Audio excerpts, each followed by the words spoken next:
महाराष्ट्रामध्ये दिवसेंदिवस परिस्थिती बदलते. विविध राजकीय संघटनेमध्ये अतिशय चांगले काम करणारे अनेक सरकारी राष्ट्रवादी काँग्रेस पक्षामध्ये लोकांसाठी लोकांप्रमाणे काम करण्यासाठी सहभागी होतो. आणि त्यामध्ये आज देशमुखांनी हा निर्णय घेतला. गेली अनेक वर्ष खेड तालुक्यामध्ये एका विशिष्ट विचारधारेनं काम करण्याची, लोकांच्या सहभागी होण्याची भूमिका ते बजावत होते. परंतु लोकांच्या समोरची मांडणी आणि वस्तुस्थिती याच्यामध्ये फार अंतर आहे. भाजपच्या एकंदर धोरणामध्ये हे पुन्हा पुन्हा जाणवल्यावरच त्यांनी हा निर्णय घेतला. राष्ट्रवादी काँग्रेस पक्षामध्ये मी त्यांचं स्वागत. ही चित्र दिवसेंदिवस वाढत्या प्रमाणावर दिसते. उद्याच्या 16 तारखेला असेच सरकारी आमच्या पक्षामध्ये येत आहेत, ज्याचं नाव धैर्यशील माणसं. आजच त्याला दिसून गेले. पक्षामध्ये अधिकृत निर्णयाचा कार्यक्रम त्यांचा 2 दिवसांनी आहे. आणि आमचे अध्यक्ष जयंतराव पाटील यांच्या उपस्थितीमध्ये ते पक्षावरती येतील. अनेक जिल्ह्यामध्ये गेली अनेक वर्ष 2दा भाजपचे जिल्हा अध्यक्ष त्यांनी हा निर्णय घेतला की यांचे 2-3 दिवसांनी पक्षामध्ये सहभागी होणार आहे. ते स्वतः 2 वेळेला पुणे जिल्हा भाजपचे अध्यक्ष होते. त्यावेळी संघटनेत ज्यांनी कामं केली, अनेक वर्ष कामं केली, ते निष्कर्षाला घेत आहेत. खऱ्या अर्थाने लोकांच्या बांधिलकी ठेवायची असेल तर पक्ष व्यत्यंत नाही.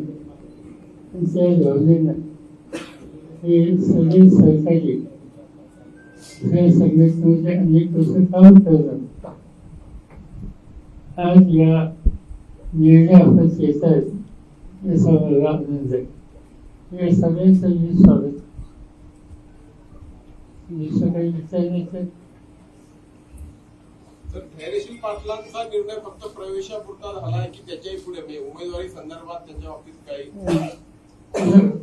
जे सगळे सहकारी येतात त्याची कुणाची चर्चा, कुणी अपेक्षा उमेदवारीच्या संदर्भात केलेली नाही.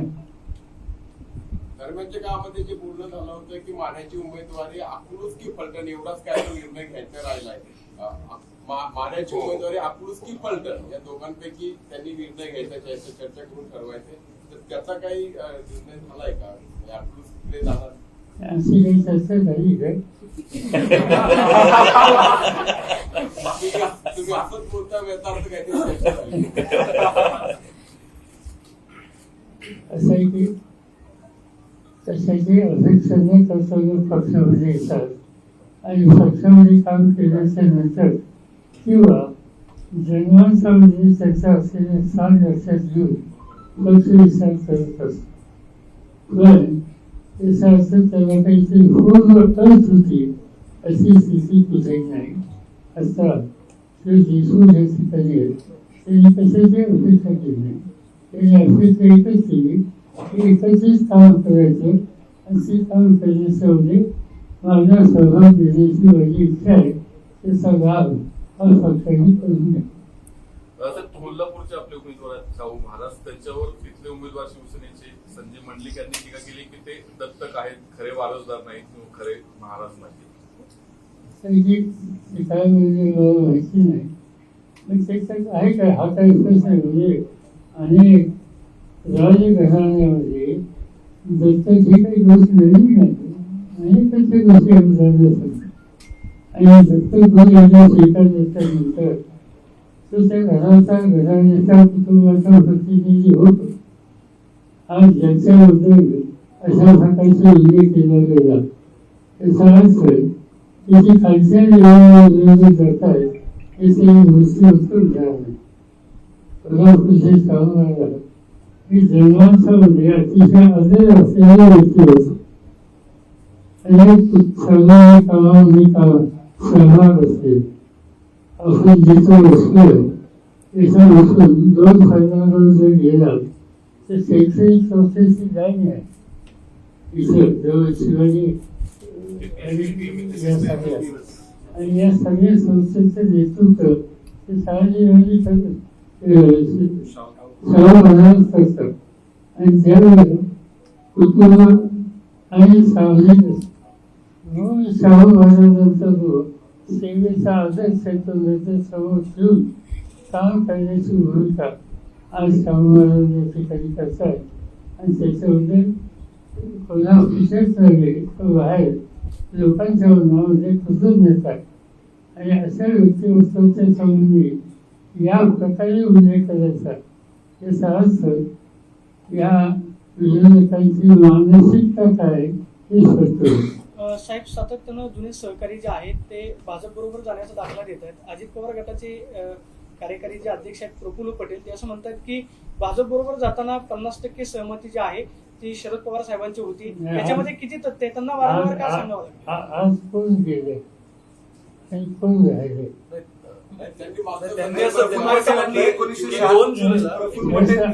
आजची वस्तू ते म्हणतात त्या दिवसापासून आजच्या दिवसापर्यंत काय वस्तुस्थिती. त्यांनी एक दाखला दिला 1996 साली देवेगौडांनी तुम्हाला ऑफर दिलेली होती तुम्ही पंतप्रधान झाला असतात. मात्र तेव्हाही तुम्ही कच खाल्ले आणि आता जेव्हा सगळा पक्ष भाजप सोबत जात होता तेव्हा तुमचा कन्सेंट होता पण तुम्ही ऐनवेळी पुन्हा माघार घेतली. आणि पॉईंट असं आहे की सगळ्यांचा भाषण वाचता तुम्ही गेलो किंवा गेलं जायला हवं होतं तुम्ही गेले का नाही.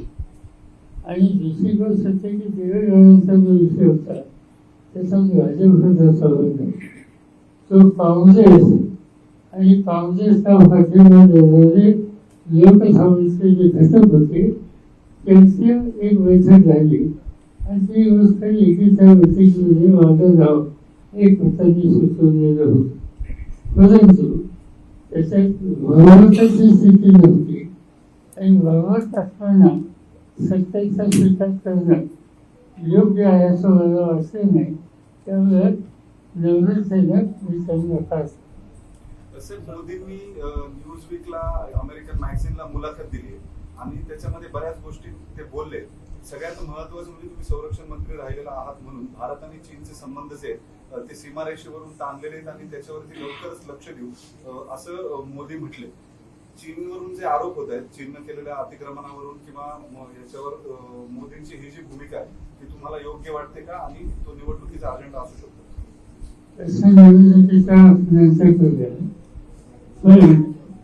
हल्ली प्रधानमंत्री जे बोलत आहेत ते त्या पदाची कितपत प्रतिष्ठा ठेवत आहेत या संबंधीची सत्ता मी माझ्यासाठीच्या मनामध्ये होती.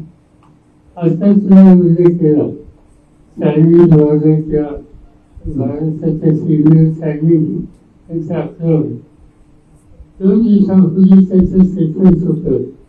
एक लहानसं भेट तुमच्या देखील आणि त्या भेटाचं 74 साली ते भेट मिसेस गांधी फॅमिलीचा असताना इंदिरा गांधी त्यावेळेला श्रीलंकेला दिलं या प्रकारचा एक त्यांनी पुन्हा केलं आणि काँग्रेस पक्ष आणि DMK यांच्यावर त्यांनी अत्यंत खूप टीका केलेली. त्यांना एकच प्रश्नाचं उत्तर ते द्यावं की आज चीनने वरच्या भागात वरच्या आपल्या क्षेत्रामध्ये अतिक्रमण केले. तिथे त्यांच्या पार्लमेंट आणि बाहेर झाली त्याच्यासंबंधी त्यांनी काय फॉलोसाठी हे ते सांगत नाही. एकीकडे मला गमत होते त्यांची अनेक प्रकारची विधानं ऐकून आणि अनेक प्रश्नावर ते जे काही व्यक्त करतात कारण त्यांचं भाषण माझ्यावर पाहण्यात आलं रामटेकचं.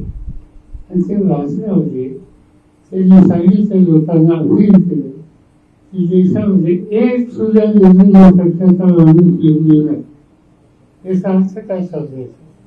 लोकशाहीमध्ये सत्ताधारी पक्ष असतो त्याचा विरोधी पक्ष असतो. लोकांचे मतं मागण्याच्या संबंधीचे अधिकार असल्यामुळे यंत्रणा ही संसदेने असण्याची आवश्यकता असते. जवाहरलाल नेहरूंच्यापासून अलीकडच्या काळातल्या मोदी व्यवस्था प्रत्येक प्रधानमंत्र्यांनी संसदेमध्ये संसदीय लोकशाहीमध्ये विरोधी पक्षाचा सन्मान केला, त्याची आवश्यकता केली. असं असताना एक गोष्ट सांगतात की एक सुद्धा नको आणि तसं एक सुद्धा हवं हे लोकांनी जाणून नये. आणि म्हणून आज तुमचेच एक सहकारी आहेत संजय राऊत त्यांनी खुलासा केला की पुतीन आणि नरेंद्र मोदी याच्यामध्ये काही अडचण नाही. आज त्याच अडचणी भारतावर याच्यापर्यंत चर्चा केला जातोय आणि त्यासाठी आपल्याला जागरूक हवं आहे. जागा वाटपाच्या वेळी एक महत्वाचा मुद्दा होता तो म्हणजे सातारा, रावेर आणि माढा या जागांसाठी तुम्ही आग्रही होता. पण ज्यावेळी उमेदवार देण्याचा विषय झाला त्यावेळी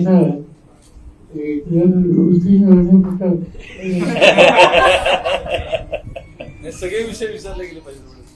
सर, राज ठाकरेंनी मोदींच्या नावाने समर्थन दिलं असं जाहीर केलं, आपण त्याबाबत काय म्हणतो?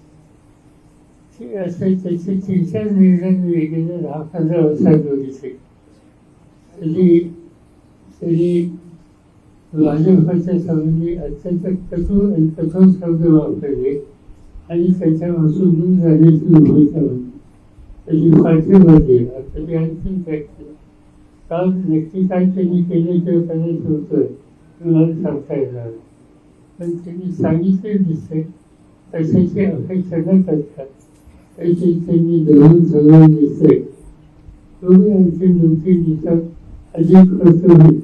विना अट एखाद्या पक्षाला पाठिंबा देणं याचा राजकीय अन्वयार्थ तुम्ही काय काढता? पॉलिटिकल निगोशिएशन हा खरं महत्वाचा तेव्हाच विचार पाहिजे. तुमच्या अनुभवाने तुम्हाला काय वाटतं, काय पॉलिटिकल कंपल्शन असावं? नाही सांगायचं काय मला माहिती नाही. अलीकडे माझ्या संस्था काम करतात, एजन्सीज काम करतात, त्याच्यावर खोलून मी काही गेलं नाही. मला काही त्याची व्हायची. गेल्या 10-15 वर्षात राज ठाकरे तुम्हाला काही कळले का? गेल्या 10-15 वर्षामध्ये राज ठाकरे काय कळलं का तुम्हाला? सामान्य नागरिक तर संभ्रमित असते. मी सामान्य नागरिक. तर एकनाथ खडसेंनी भाजपमध्ये जात आहेत. तुम्ही त्यांना घेतलं होतं, त्यांच्या पडत्या काळात साथ दिली होती, पण ते आता राष्ट्रवादी सोडून जात आहेत. त्यांना असं आहे की त्यांना इतक्या म्हणजे त्यांच्या इतक्या चौकशा सुरू केल्या. त्याची व्यक्तिगत प्रॉपर्टी जेवढी असेल नसेल तेवढी सगळी तिच्यावर सुद्धा प्रचंड वंदना आली. त्यांना दैनंदिन कुटुंब चालवण्याच्यासाठी ज्या आवश्यकता असतात त्याची पूर्तता ही सुद्धा करता येत नाही. इतकी टोकाची भूमिका सत्ताधाऱ्यांनी त्यांच्यावरती घेतलेली आहे आणि त्यामुळे ते हातवून झालेली होती. त्यांनी त्याचा माझ्याशी केली असं ते वर्षाचे खरं आहे. आणि जे काही आपल्या त्यांना सहन करायला लागतात त्याच्यातून सोडून करण्याच्या संबंधीची शक्ती आमच्यात नव्हती. त्यामुळे सांगितलं किंवा जिथून तुम्हाला जीवन करेल तिथं तुम्ही गेलं तर आम्ही काही गैरसमज करून घेणार नाही. हे कौशल्य नाही. त्याच्यावरती भूमिका काय आहे हे तुम्हाला आणि त्यांना माहिती आहे. त्यामुळे तुम्ही या निष्कर्षाची आला असाल तर आम्ही तुम्हाला घेऊन देणार नाही. त्यांच्या परिषदेबद्दल मग आपण काही विचार करणार आहात? काही असे केलेल्या दिलेल्या गोष्टी घ्यायच्या नसतात. मात्र रोहिणी खडसे महिला प्रदेश अध्यक्ष आहेत. त्यांनी पक्षामध्ये राहण्याचा निर्णय घेतला. ते असं म्हणतात की नाही, मी कोणताही निर्णय करणार नाही, मी साहेबांच्या विचारांवरती काम करत आहे. त्यांनी सांगितलं मला की मी पक्षाचंच काम करणार. मला जी काही भूमिका आमची सरकारी घेतात, वडीलधारी घेत आहेत, ते काही भाष्य करायचं नाही, पण मी माझी भूमिका सोडणार. तसे मोदी एरवी निवडणुकीच्या काळामध्ये महाराष्ट्रात येतात तेव्हा इथून मागं लक्ष गेले की त्यांचं नंबर 1 टार्गेट किंवा जे ते ज्यांच्यावर टीका करतात त्यात तुम्ही क्रमांक 1 ला असतात. मात्र पहिल्यांदा त्यांनी जेव्हा आता चंद्रपूरमध्ये सभा घेतली तेव्हा सुद्धा त्यांनी तुमचा उल्लेख टाळलाय, टीका थेट काँग्रेसवरती केली. त्यांनी कालचं माझ्या बोलले, काल माझ्या बोलले ना, कालच्या रामटेकच्या भाषण तुम्ही ऐकलं ना. त्याच्या अगोदरच्या सभेत बोलले ना असं म्हणायचं. चंद्रपूरला कालची लेटेस्ट आहे ना. तुम्ही आणि धैर्यशील मोहिते पाटील मगाशी तुम्हाला भेटून गेल्यानंतर आमच्याशी बोलताना असं म्हटले की मोहिते पाटील कुटुंबाचे आणि पवार कुटुंबाचे जुने ऋणानुबंध आहे. या सगळ्या प्रक्रियेमध्ये अजून सुद्धा विजयदादा दिसत नाहीये. तुमचं पडद्यामागे काही त्यांच्याशी बोलणं झालेलं होतं का? कारण त्यांच्याशिवाय हे वर्तुळ पूर्ण होणं असे की हे झालं ना, काही शारीरिक प्रश्न त्यांना वजन त्रास होतो आणि त्याच्यामुळे ते समजले तिचा प्रत्येक निर्णय हा विजयदादांच्या संमतीने, त्यांच्या मार्गदर्शनाने त्यांचे सगळे सहकारी घेण्याच्या मनस्थितीत आहे. उपमुख्यमंत्री अजितदादा बारामतीमध्ये बोलताना असं म्हणाले की बारामतीकरांनी आतापर्यंत साहेबांना निवडून दिलं, लेखीला निवडून दिलं, यावेळेस सुनेला निवडून द्या. आतापर्यंत बारामतीकर जे आहेत पवार अण्णावाच्या पाठीशी उभे राहिलेले आहेत, त्यामुळे यंदा सुनेला मतदान. त्याच्या चुकीचं काय? असे 2 गोष्टी असतात, मूळ पवार आणि बाहेरून आलेला पवार.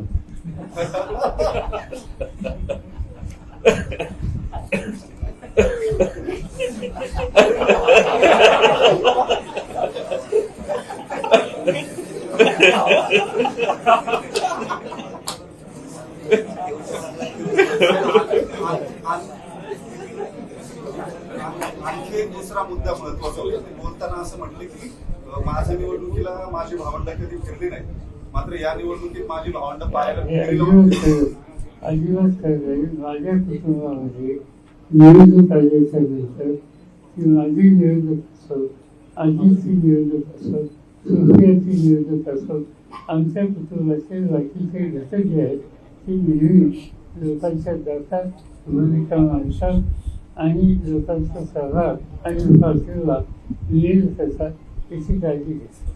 असंही म्हणले की मी तोंड उघडलं तर फिरणं अवघड होईल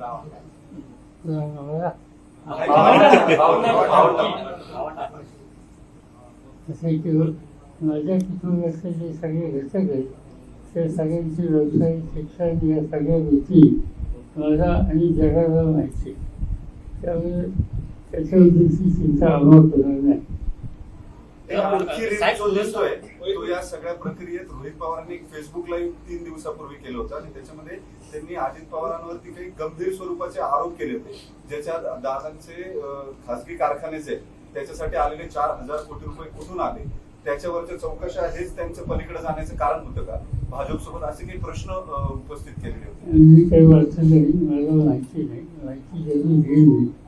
असं काही असं साहेब, विजय शिवतारेंनी जी काही भूमिका गेल्या महिन्यामध्ये घेतलेली होती त्या संदर्भात अजितदादा बोलताना असं म्हणाले की विजय शिवतारेंना उमेदवारी मागे घेऊ नका यासाठी अनेक ज्येष्ठ नेत्यांचे फोन आले. विजय शिवतारेंनी तसे कॉल्स आहेत ते सुद्धा मला दाखवले. माझ्याच जवळच्या व्यक्तींनी हे सगळं केलं याचं मला वाईट वाटतं. काय काय त्यांना तुम्ही सांगितलं असेल एखाद्या राजकीय पक्षाने तर चुकीचं काय?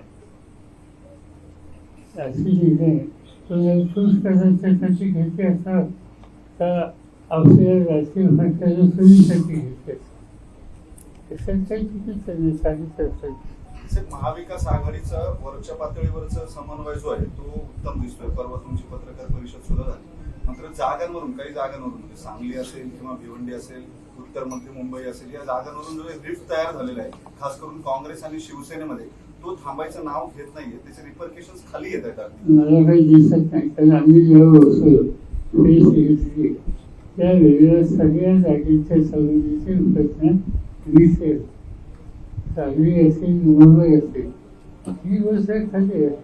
ते पक्षाचे कार्यकर्ते त्यांची एखादी भूमिका आणि आपल्या असू पण पक्षाचं नेतृत्व त्या नेतृत्वाने ते निर्णय मान्य केले त्याच्यात एक पात्रता आहे.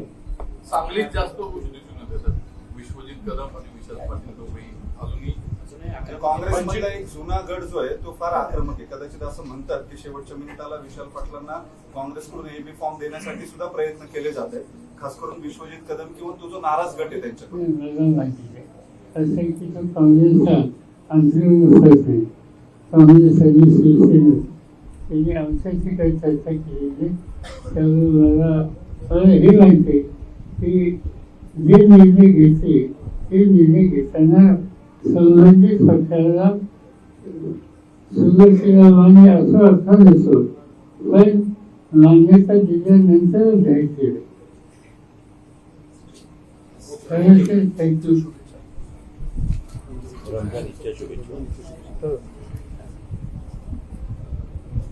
आजचा दिवस हा सगळे विश्वामध्ये अतिशय आनंदाने साजरा करण्याचा दिवस आहे आणि या रमण्याच्या दिवशी तुम्हा सगळ्यांना भेटायची संधी मिळाली याचा मला आनंद आहे. आपल्याला आणि या देशातल्या सर्वसामान्य लोकांना ते कुठेही जातीचे धर्माचे राष्ट्रीय असतो या सगळ्यांना रमण्याच्या माझ्या सरकारची आणि माझ्या संघटनेच्या अंतकरणापासून शुभेच्छा.